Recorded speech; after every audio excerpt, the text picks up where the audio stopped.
تو میں آپ کو حدیث دکھاؤں عزیزو، عائشہ والی. عائشہ نے فرمایا، کیا فرمایا کہ چوہا کھا لو. اچھا، تصحیح بھی کر دیں اور دکھائیں بھی، تصحیح بھی کر دیں اور دکھائیں بھی کہ عائشہ نے فتویٰ دیا ہے کہ چوہا کھایا کرو. الجامع لاحکام القرآن، تالیف ابی عبداللہ محمد بن احمد بن ابی بکر القرطبی، متوفى سنہ 671، طبع مؤسسۃ الرسالہ.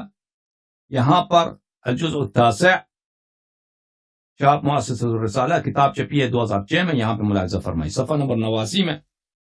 وقالت عائشہ فی فأرہ.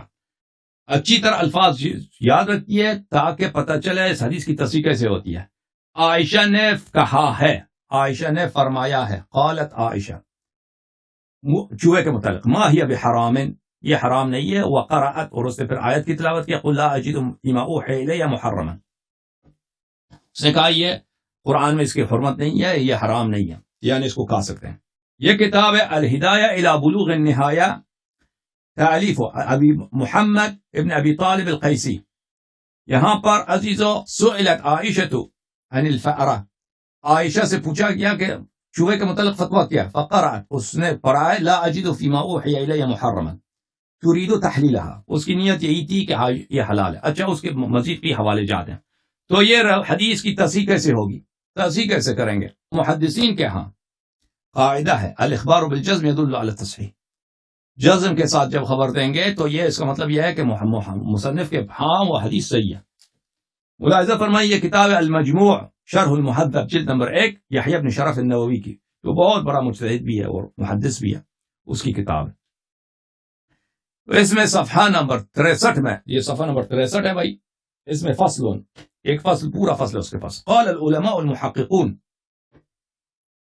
من اہل الحدیث وغیرهم، اہل الحدیث وغیرهم، اذا كان الحديث ضعيفا لا يقال فيه قال رسول الله صلی اللہ علیہ وآلہ وسلم. اگر حدیث ضعیف ہے تو بالجزم آپ نہیں کہہ سکتے قال الرسول، نہیں کہہ سکتے.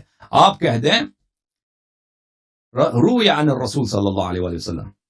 وكذلك لا يقال فيه روى ابو هريرة او قال او ذكر او اخبر او حدث.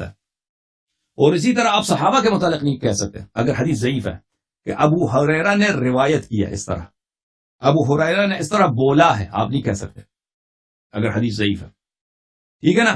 کیونکہ یہ اگر آپ نے کہہ دیں کہ ابو ہریرہ نے بولا ہے، یا کہہ دیں کہ رسول اللہ صلی اللہ علیہ وسلم نے اس طرح فرمایا ہے، تو اس کا مطلب ہے آپ حدیث کی تصحیح کر رہے ہیں، آپ خبر دینے کہ واقعا انہوں نے ایسا فرمایا، جبکہ یہ حدیث ضعیف ہے. تو ان صورتوں میں آپ کیا کریں؟ ان صورتوں میں آپ صیغہ جزم استفادہ نہ کریں. فلا يقال في شيء من ذلك بصيغة الجزم، صيغة الجزم استفادہ. يقال في هذا كله روي عنه او نقل عنه وحكي عنه او جاء عنه. ان صورتوں میں آپ روایت یہ کریں کہ روایت ہوئی ہے، روایت اس طرح ہوئی ہے، اس سے اس طرح نہ ابو ہریرہ سے یہ نقل ہے، ابو ہریرہ سے اس طرح ہمیں خبر پہنچی ہے. ٹھیک ہے نا؟ تو پھر یہ کیا ہے؟ علماء محققین کے نزدیک یہ ایک قاعدہ ہے، چاہے صحابی کی طرف ہو، چاہے نبی صلی اللہ علیہ وسلم کے بارے میں کیا جاتا ہو. تو یہاں پہ آپ نے دیکھا قرطبی نے کیا کہا، قالت عائشہ، صیغہ جزم اس نے روایت کیا، تو اس کے نزدیک یہ حدیث صحیح ہے کہ عائشہ نے فتویٰ دیا. اور اسی طرح دوسری کتاب میں نے آپ کو دکھایا الہدایہ الی بلوغ النہایہ کہ عائشہ نے بھی صیغہ جزم کہا ہے کہ فارا کھایا کرو، فارا یعنی چوہا کھایا کرو، کیونکہ یہ قرآن میں حرام نہیں ہے. ٹھیک ہے نا؟